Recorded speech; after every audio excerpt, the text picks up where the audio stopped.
বিক্রি করতে পারেনি শখের গরু, চোখে মুখে এক বুক হতাশা। কিভাবে পূর্ণ করবেন অধরা স্বপ্নগুলো? এমন দৃশ্যই এবার চোখে পড়ছে ভারতের গরুর হাটগুলোতে। শুভেন্দু আর মোদি মসনদে বসে কি করে বুঝবে গ্রামীণ গরিব হিন্দুদের এই চোখের ভাষা? অন্যদিকে থালাপতি বিজয়, নওশাদ সিদ্দিকী আর মমতা ব্যানার্জি শক্ত অবস্থান নিয়েছেন সংখ্যালঘু মুসলিমদের পক্ষে। প্রিয় দর্শক, আজকের বিশেষ প্রতিবেদনে রয়েছে চাঞ্চল্যকর কিছু তথ্য। বিস্তারিত জানতে অবশ্যই শেষ পর্যন্ত দেখবেন। দেখার আগে চ্যানেলটি সাবস্ক্রাইব করবেন, কমেন্টে জানিয়ে দিবেন কোন জায়গা থেকে ভিডিওটি দেখছেন। পশ্চিমবঙ্গের রাজনীতিতে গরুকে ঘিরে এমন উল্টো বাস্তবতা আগে খুব কমই দেখা গেছে। যে গরুকে কেন্দ্র করে বছরের পর বছর ধর্মীয় আবেগ, রাজনৈতিক মেরুকরণ আর উত্তপ্ত বক্তব্য তৈরি হয়েছে, সেই গরুই এখন অনেক হিন্দু খামারির জন্য দুঃস্বপ্ন হয়ে দাঁড়িয়েছে। সামাজিক যোগাযোগ মাধ্যমে ভাইরাল হওয়া ভিডিওগুলোতে দেখা যাচ্ছে মুসলিম যুবকেরা নিজেরাই গরু না কেনার আহ্বান জানাচ্ছেন, এমনকি হিন্দু বিক্রেতাদের গরু ফিরিয়ে নিয়ে যাওয়ার অনুরোধ করছেন। একসময় যাদের বিরুদ্ধে গরু কুরবানি নিয়ে সবচেয়ে বেশি আক্রমণ হতো, তারাই আজ গরু বাঁচানোর প্রচারে নেমেছে। আর এই দৃশ্যকে ঘিরেই তৈরি হয়েছে এক অদ্ভুত রাজনৈতিক ও সামাজিক পরিহাস। 13 মে বিজেপি সরকারের পক্ষ থেকে 1950 সালের পশু জবাই নিয়ন্ত্রণ আইন কঠোরভাবে কার্যকর করার ঘোষণার পর পরিস্থিতি দ্রুত বদলে যায়। রাস্তায় গবাদি পশু পরিবহন আটকানো, জেরা, হয়রানির অভিযোগ ছড়িয়ে পড়তেই মুসলিম সংগঠনগুলো গরুর বদলে ছাগল বা মহিষ কোরবানির আহ্বান জানাতে শুরু করেন। ফলাফল ছিল বিস্ফোরক। যে বাজারগুলো ঈদের আগে হাজারো গরু আর ক্রেতায় ভরে থাকত, সেগুলোতে এখন পিনপতন নীরবতা। হিন্দু পশুপালকেরা দাঁড়িয়ে আছেন উদ্বিগ্ন মুখে, কারণ তাদের কোটি টাকার বিনিয়োগ, ঋণ আর ভবিষ্যৎ এখন অনিশ্চয়তার মুখে। পশ্চিমবঙ্গের গবাদি পশু অর্থনীতির বাস্তবতা বরাবরই ছিল এক ধরনের পারস্পরিক নির্ভরতার উপর দাঁড়ানো। মুসলিমরা মাংসের বাজার চালাতেন, আর হিন্দু সম্প্রদায়, বিশেষ করে ঘোষরা, ছিলেন পশুপালন ও দুধ ব্যবসার মূল চালিকা শক্তি। দীর্ঘদিন ধরে ঘোষ অধ্যুষিত এলাকাগুলো বিজেপির শক্ত ঘাঁটি হিসেবেই পরিচিত ছিল, কিন্তু এবার সেই সমর্থক শ্রেণীর মানুষই সবচেয়ে বেশি ক্ষতির আশঙ্কায় পড়েছেন।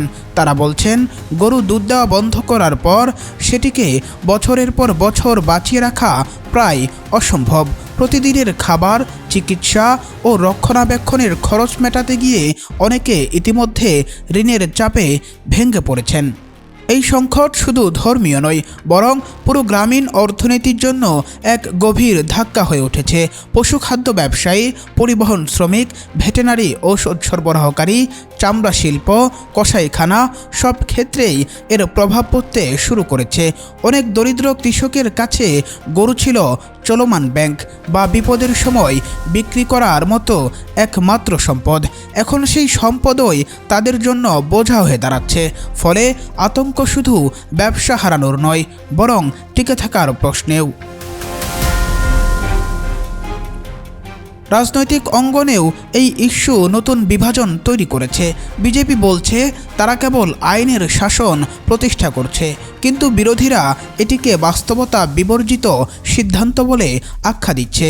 আইএসএফ নেতা নওশাদ সিদ্দিকী থেকে শুরু করে বামপন্থী নেতারাও আইন শিথিল করার আহ্বান জানিয়েছেন। এমনকি আদালতেও একের পর এক মামলা দায়ের হয়েছে। তবে সবচেয়ে আলোচিত বিষয় হলো, অনেক মুসলিম নেটিজেন নিজেরাই গরু কুরবানি বয়কটের পক্ষে অবস্থান নিচ্ছেন এবং বলছেন, যারা এতদিন এই রাজনীতিকে সমর্থন করেছে, এবার তারাই এর ফল ভোগ করুক। পুরো ঘটনাটি এখন পশ্চিমবঙ্গের রাজনীতিতে এক ঐতিহাসিক আইরনি হিসেবে দেখা হচ্ছে। যাদের গোরক্ষা রাজনীতির সবচেয়ে বড় সমর্থক হিসেবে দেখা হতো, তারাই আজ গরু বিক্রি না হওয়ায় দিশেহারা।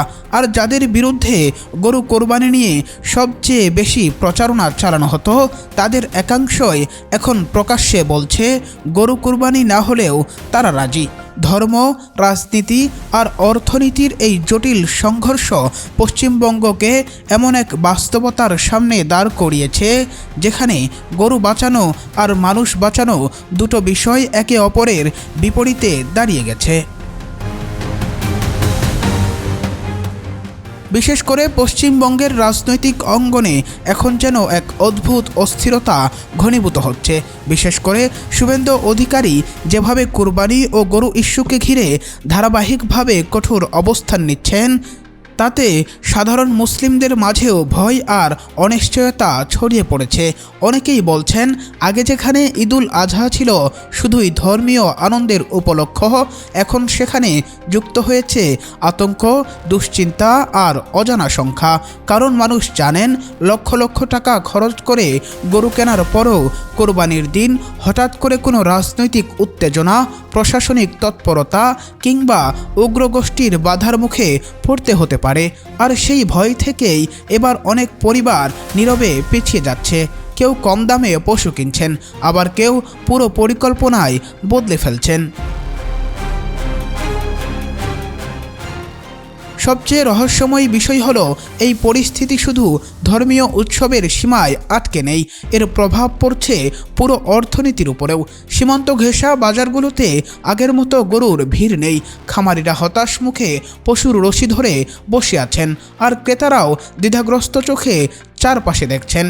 রাজনৈতিক বিশ্লেষকদের একাংশের মতে পরিস্থিতি এমন জায়গায় পৌঁছেছে যেখানে সাধারণ মানুষ মনে করছেন কুরবানির পশু কেনা মানেই যেন এক অজানা ঝুঁকি কাঁধে তুলে নেওয়া। আর সেই আতঙ্কই পশ্চিমবঙ্গের রাজনীতিতে নতুন এক বিস্ফোরক বাস্তবতার জন্ম দিচ্ছে, যেখানে ধর্মীয় আবেগ, রাজনৈতিক শক্তি আর জনমনের ক্ষোভ ধীরে ধীরে এক ভয়ঙ্কর সংঘর্ষের দিকে এগিয়ে যাচ্ছে। অন্যদিকে ভারতের রাজনৈতিক মানচিত্রে সম্পূর্ণ ভিন্ন এক চিত্র দেখা যাচ্ছে দক্ষিণে। থালাপতি বিজয়কে ঘিরে ইতিমধ্যেই সামাজিক যোগাযোগ মাধ্যমে ছড়িয়ে পড়েছে নানা আলোচনা। বিভিন্ন সূত্রে দাবি করা হচ্ছে তিনি মুসলিমদের ধর্মীয় অধিকার পালনের পক্ষে ইতিবাচক অবস্থান নিয়েছেন এবং কুরবানি নিয়ে অযথা ভয় বা আতঙ্কে না ভোগার আহ্বান জানিয়েছেন। যার ফলে অনেকেই বলছেন, যেখানে একদিকে কিছু রাজ্যে কুরবানি ইস্যু রাজনৈতিক উত্তেজনার কেন্দ্রে পরিণত হচ্ছে, সেখানে তামিলনাড়ুতে বরং সম্প্রীতির বার্তায় জোরালোভাবে সামনে আসছে।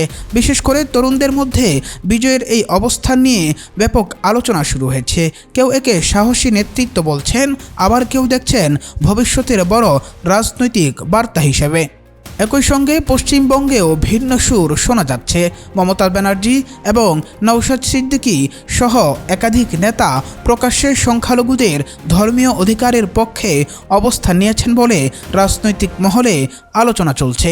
তাদের বক্তব্যে বারবার উঠে আসছে, ধর্মীয় উৎসবকে কেন্দ্র করে ভয় বা বিভাজনের রাজনীতি নয়, বরং শান্তিপূর্ণ সহাবস্থানই হওয়া উচিত মূল বার্তা। আর এই দুই ভিন্ন রাজনৈতিক অবস্থান এখন ভারতীয় রাজনীতিতে নতুন এক বিতর্কের জন্ম দিয়েছে, যেখানে একদিকে কড়াকড়ি আর উত্তেজনার রাজনীতি, অন্যদিকে সম্প্রীতি ও সহনশীলতার বার্তা। দুটো পথই এখন জনতার সামনে স্পষ্ট হয়ে উঠছে।